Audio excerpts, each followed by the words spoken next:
O ito, pakinggan natin itong grabe itong balita na to. Grabe itong balita na to. Mabibwisit ka eh. Inaangguluhan eh. Tingnan mo. So, ang Ay, hindi. Ito. Diretsong sinabi ni VP Sara Duterte na handa na siyang palitan si Pangulo. Mali ito eh. Mali yung clickbait to eh. Clickbait yung handa ng palitan si Marcos. Handang maging Pangulo. Clickbait. Pakinggan nyo yung sagot ni VP Sara Duterte. Hindi ko alam kung tanga lang yung nagsulat dito sa TV5 eh. Actually, lahat sila, pati sa GMA, ganyan din ang datingan eh. Na para bagang pinaalis na ni VP Sara. Alam mo, ever, from the beginning until now, hindi nananawagan si VP Sara Duterte na Marcos resign. Alam niyo yun?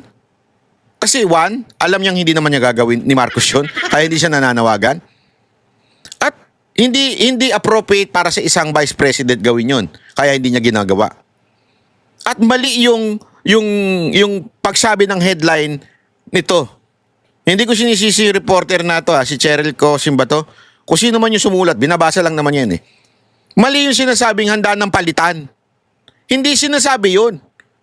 Papaliwanag ko sa inyo Bongbong Marcos sakaling kailanganin. Iba na ito sa nauna niyang pahayag sa eksklusibong panayam ng News 5. Ania sa frontline sa balita, si Bril Montalvo ng News 5, Mindanao. Sa exclusive interview ko kay Vice President Sara Duterte nitong linggo, tinanong ko siya kung handa ba siyang humalili sa kaya naman pala, ito nagbalita alam naman natin, bias tong na ito eh. aling magkudita laban kay Pangulong Bongbong Marcos. Sa gitna ito ng issue sa korupsyon sa flood control projects. Sabi ng bise, yan ang hindi ko muna sasagutin kasi magkakagulo tayo niyan. pero kanina sa isang ambush interview kay Para bagang sinasabi nitong ayokong tawagin bayot to eh. Baka sabihin naman panlalait eh. Pero hindi eto, linawin ko lang pag sinabi kong bayot, di ibig sabihin panlalait yun Hindi yun nagbababa ng gender Talaga naman eh, kasi di ba ganun siya magbihis eh. Alam naman tawagin ko siyang sir. Baka may insulto. O ma'am, may insulto naman yung mga kababaihan. So ilagay natin sila sa tamang perspektibo nito. Bayot, di ba? Kasi sa Bisaya ayan, bayot, di ba? Ganun. Parang ang dating nito, parang nagbago daw ng isip etong si VP Sara Duterte. Hindi, sinasabi niya nga yung magkagulo doon sa event. Ayos-ayos ng event eh. Diba? Tapos haluan ng politika. Ay, ganyan yan si VP Sara Duterte. Pag yung event, hindi political, ayaw niya nung halo-halo. Ay, kaya yun ang sinasabi niya para hindi magkagulo na Tapos hindi siya nagbabago. At hindi niya gustong pumalit. Ganun kasi ang dating nung balita na to eh. Ay, gusto nang pumalit. Ay, atat na atat itong si VP Sara Duterte na palitan si Marcos. Hindi ganun. Tingnan niyo yung tanong at tingnan niyo yung sagot VP Sara, natanong ulit siya tungkol dyan. President, anything happen na mag-resign si Pangulong Marcos, how do you uphold the constitutional mandate as successor to President? In case Are of, you ready, ma'am, na of course, Kaya nga siya natawa eh. Kasi tinanong siya, are you ready, ma'am? Of course! Kaya nga ako tumakbo ng Vice President eh. Yun naman ang papel ng Vice President. In case mamatay, may mangyari sa presidente, ako ang papalit. Kaya yung pagtakbo ko, kahit hindi pa kami magkaaway ni Marcos, dapat ready ako. Kasi kung hindi ako ready pumalit sa presidente, ay tangina, hindi ako dapat tumakbong Vice President. Nakakagago eh. Nagigets ninyo, hindi nyo nagigets? Ito kasing mga kakampwit hindi magets yan eh. At saka yung mga teroristang makakaliwa eh. Hindi nila magets yan. Ang linaw-linaw. Ang ibig sabihin ni VP Sara Duterte, ever since tumakbo ako, dapat ready ako. Kasi yun ang trabaho ng Vice President. Kaya nga siya natawa dito eh.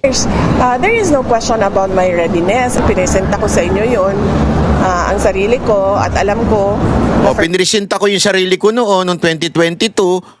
At alam niya sa sarili niya na pag binangyari sa presidente, siya magiging presidente. So dapat ready siya. Ang tanga naman niya kung sasabihin niya, ay hindi ako ready. Ba't ka tumakbong Vice President kung hindi ka pala ready? So walang malis. Walang malis sa sagot niyan to. Hindi niya gustong palitan si Marcos. Hindi niya, alam mo yon, hindi niya, kahit gusto namin mawala na si Marcos at mag-resign, siya ayaw niya. Hindi yun ang ibig niya sabihin dito. in line ako sa succession, wala nang tanong doon kung ano ang gagawin ko. Yun ang mandate sa akin ng Constitution. Yun, di ba? Alinaw-linaw mga kababayan. Ang tanga na lang di makaintindi nito. Ewan ko nga kung tanga lang yung mga sumulat yan sa TV5 o talagang inaangguluhan lang nila na parang atat na atat si VP Sara Duterte maging presidente. Ano sa tingin ninyo? A, tanga lang talaga yung mga tao dyan sa TV5?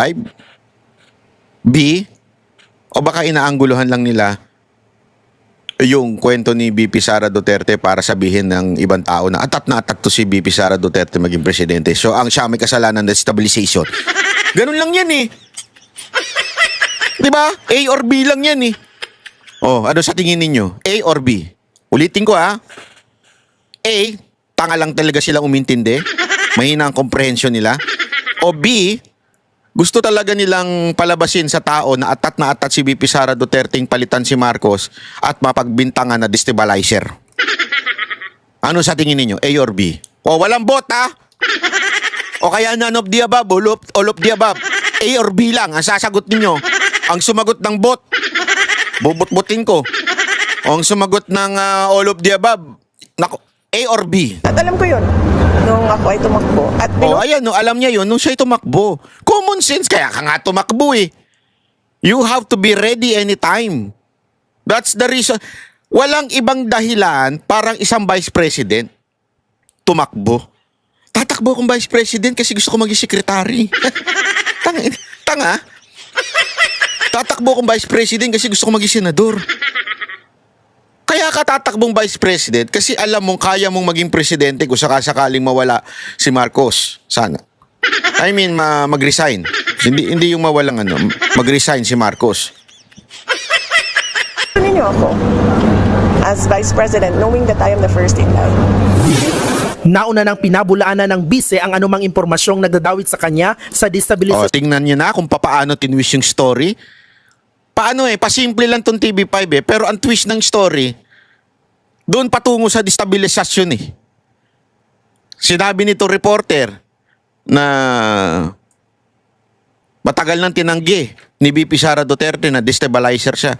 Pero idinikit niya doon sa kwento na handa si VP kung sakali mawala ito si Marcos sa kapangyarihan.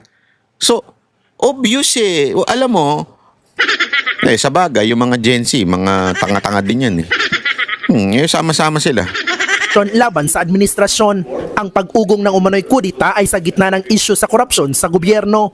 Kumbinsido nga raw si VP Sara sa pahayag ni Zaldico na sangkot sa budget insertions ang Pangulo at ang kanyang anak na si Congressman Sandro Marcos. Hindi niya ba nakikita? Bakit hindi nakikita ng mga tao yun eh? It's a matter of reading the budget. Lahat ng ebidensya nandiyan sa budget. His signature on the General Appropriations Act is the best evidence against him.